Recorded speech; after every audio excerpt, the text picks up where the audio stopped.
હાલો friends, આજે આપણે બનાવીશું ચોખાના લોટમાંથી પાપડની રેસીપી. તેના માટે મેં એક વાટકો ભરી અને ચોખાનો લોટ લીધો છે. ઘરમાં રહેલી કોઈ પણ એક વાટકીને સેટ કરી લેવાની. તેનાથી જ આપણે બધું માપ કરવાનું છે. લોટને આપણે એક વાસણમાં નાખી દઈશું. હવે આપણે એક તપેલી લઈ લેશું અને તેમાં આપણે પાણી નાખવાનું છે. તો તેમાં આપણે 1.5 વાટકો ભરી અને પાણી નાખીશું. એક વાટકો આપણે લોટ લેતા હોય તેના સામે આપણે 1.5 વાટકો ભરી અને પાણી લેવાનું છે. તો જ આ પાપડ છે તે એકદમ પરફેક્ટ બનશે. હવે પાણીને આપણે ગરમ થવા દેવાનું છે. પાણી આપણું હલકું ગરમ થાય પછી તેમાં સ્વાદ પ્રમાણે મીઠું નાખી દેવાનું છે. અડધી ચમચી ભરી તેમાં આપણે પાપડ ખાર નાખીશું અને સારી રીતે મિક્સ કરી દઈશું. હવે આ પાણીને આપણે ઉકળવા દેવાનું છે. પાણી આપણું સરસ રીતે ઉકળવા લાગ્યું છે. હવે આપણે ગેસની ફ્લેમને બંધ કરી દઈએ અને પાણીને આપણે નીચે ઉતારી દેવાનું છે. હવે આપણે પાણીને આ રીતે લોટમાં નાખી દેવાનું છે. તો એકસાથે બધું પાણી નાખી દેવાનું, કેમ કે આપણું માપ છે તે એકદમ પરફેક્ટ છે. તેની સાથે આપણે અડધી ચમચી ભરી અને જીરું નાખી દઈએ. હવે આપણે વેલણ લેવાનું અને બધી વસ્તુને મિક્સ કરી દેવાની છે. જીરું તમારે પાણીમાં નાખવું હોય તો પણ તમે નાખી શકો, પણ અમે ઘણા વર્ષોથી આ જ રીતે પાપડ બનાવીએ છીએ. તો એકવાર ચોક્કસથી બનાવજો. આ પાપડ છે તે એકદમ પરફેક્ટ બને છે.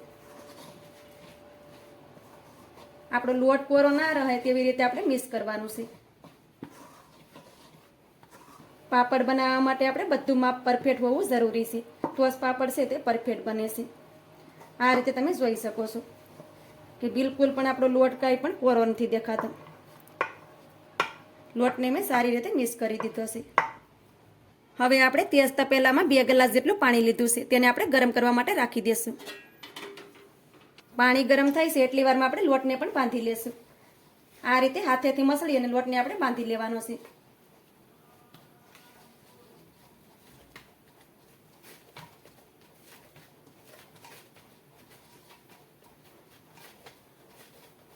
લોટને મેં આ રીતે બાંધી લીધો છે, તમે જોઈ શકો છો. આ રીતે થોડો એવો લોટને મસળી અને બાંધી લેવાનો. હવે તેમાંથી આપણે લુવા બનાવીશું. તો આ રીતે આપણે 3 લુવા બનાવી દઈશું.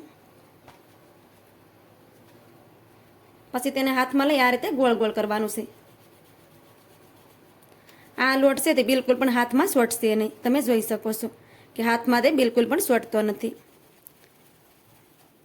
પછી તેને આ રીતે થોડુંક આપણે દબાવી દેવાનું છે અને આંગળીથી આ રીતે તેમાં ગોલ કરી દેવાનું, કેમ કે આ લોટ છે તેને આપણે બાફવાનો છે. આ રીતે તમે જોઈ શકો છો કે એક લુવા મેં આ રીતે ગોલ કરી દીધું છે. હવે આપણે આ જ રીતે બધા લુવાને તૈયાર કરી લેશું. આ રીતે મેં બધા લુવા બનાવી અને રેડી કરી લીધા છે. પાણી પણ આપણું સારી રીતે ગરમ થઈ ગયું છે. હવે તેમાં આપણે બધા લુવાને નાખી દઈએ.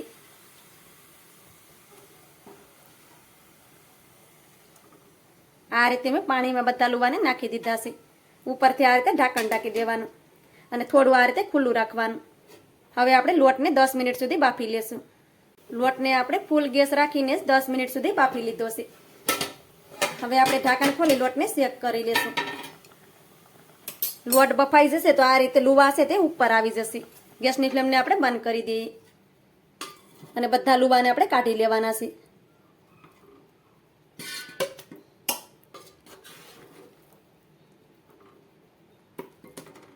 બધા લુવાને આપણે કાઢી લીધા છે.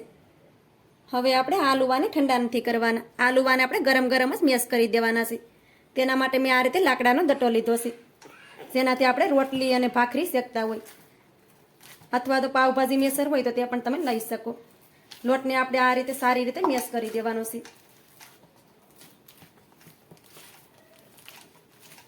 આ રીતે આપણે જીરું છે તે લોટની સાથે નાખીએ તો પાપડનો કલર પણ એકદમ સરસ આવે છે. લોટને મેં સારી રીતે મેશ કરી દીધો છે. હવે આપણે તેને હલકો એવો ઠંડો કરી લેવાનો છે. લોટ આપણો હલકો એવો ઠંડો થઈ ગયો છે. હવે તેને હાથેથી આ રીતે મસળી લેવાનો છે. આ લોટ છે તે બિલકુલ પણ હાથમાં નહીં ચોંટે. આ પાપડ છે તેને આપણે વણવાના નથી. આ પાપડને આપણે પ્લાસ્ટિકની શીટ ઉપર બનાવવાના છે. તો આ લોટને આપણે થોડો ઠંડો કરવો જરૂરી છે, કેમ કે ગરમ ગરમ લોટ હોય ત્યારે આપણે પ્લાસ્ટિકની શીટ ઉપર તેને નથી મૂકવાનો, કેમ કે પ્લાસ્ટિક છે તે આપણા માટે નુકસાનકારક છે. તો લોટને આપણે ઠંડો કરવો જરૂરી છે. તો હલકો એવો ઠંડો કરી લેવાનો. પછી તેને મસળી આ રીતે લુવો કરી લેવાનો છે. આ રીતે તમે જોઈ શકો છો કે સરસ રીતે લુવો થઈ ગયો છે અને બિલકુલ પણ હાથોમાં સોટતો નથી. હવે આપણે લોટમાંથી લુવા બનાવી લેશું. તો આ રીતે જે સાઈઝના તમારે પાપડ બનાવવાના હોય એ રીતે તમારે લુવા બનાવી લેવાના.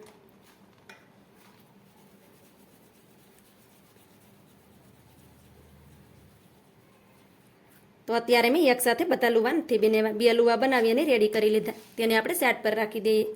હવે આપણે પાટલો લઈ લેશું. પાપડ બનાવવા માટે આપણે આ રીતે પ્લાસ્ટિકના ટુકડા લીધા છે. એક ટુકડો છે તેને આ રીતે પાટલાની પર રાખી દઈએ. તેની ઉપર આ રીતે હલકું એવું તેલ લગાડી દેવાનું.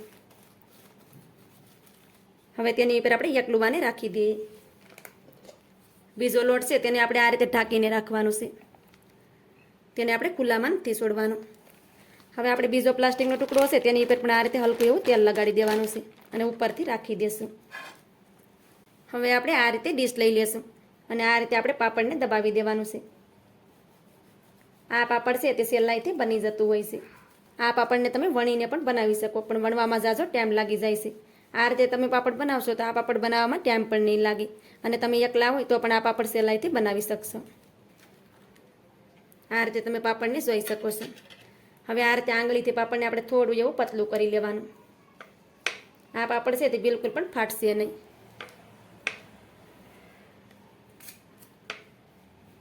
આપણો લોટ પરફેક્ટ હોય તો પાપડ આપણું ફાટતું નથી અને એકદમ પરફેક્ટ જ બને છે.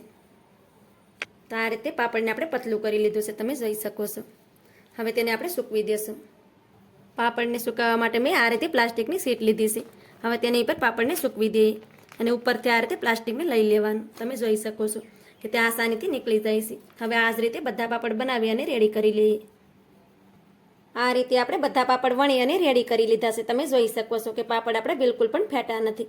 હવે આ પાપડને આપણે 2 દિવસ માટે પંખાની નીચે રહેવા દઈએ, જેથી કરી પાપડ આપણા સારી રીતે સુકાઈ જાય. અથવા તો તમારે ત્યાં તડકો આવતો હોય તો તમે તેને તડકામાં પણ સૂકવી શકો. પાપડને સુકાતા 2 દિવસ થયા છે અને 2 દિવસ પછી પાપડને તમે જોઈ શકો છો કે પાપડ આપણા સારી રીતે સુકાઈ ગયા છે. પાપડને તળવા માટે મેં તેલને પણ ગરમ કરવા માટે રાખી દીધું છે. હવે આપણે પાપડને તળી લેશું. તેલ પણ આપણું સારી રીતે ગરમ થઈ ગયું છે. હવે તેમાં પાપડને નાખી દઈએ.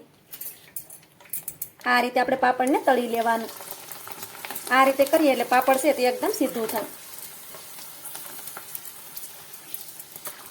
તેલ વધારે ગરમ હોય એટલે પાપડ છે તે તરત ફૂલી જશે અને ફૂલીને આ રીતે ડબલ થઈ જશે. પાપડ ફૂલી જાય એટલે તરત તેને કાઢી લેવાનું.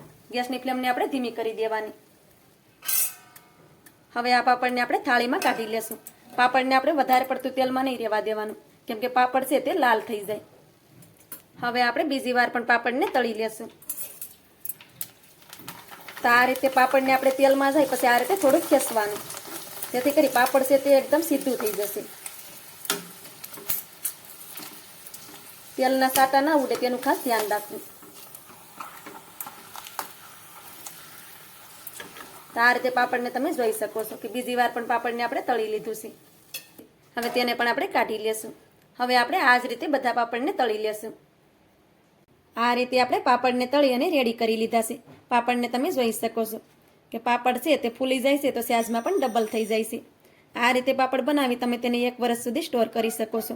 આ બિલકુલ પણ ખરાબ નથી થતા અને એકદમ ક્રિસ્પી રહે છે. તો આ રીતે પાપડ તમે પણ ચોક્કસથી બનાવજો. તો મારી આજની રેસીપી તમને સારી લાગી હોય તો લાઈક કરી કોમેન્ટ કરી દેજો. ચેનલ પર નવા હોય તો ચેનલને સબસ્ક્રાઈબ કરવાનું ભૂલતા નહીં. તો મળીએ એક આવી જ નવી રેસીપીની સાથે. ત્યાં સુધી બધાને જય માતાજી.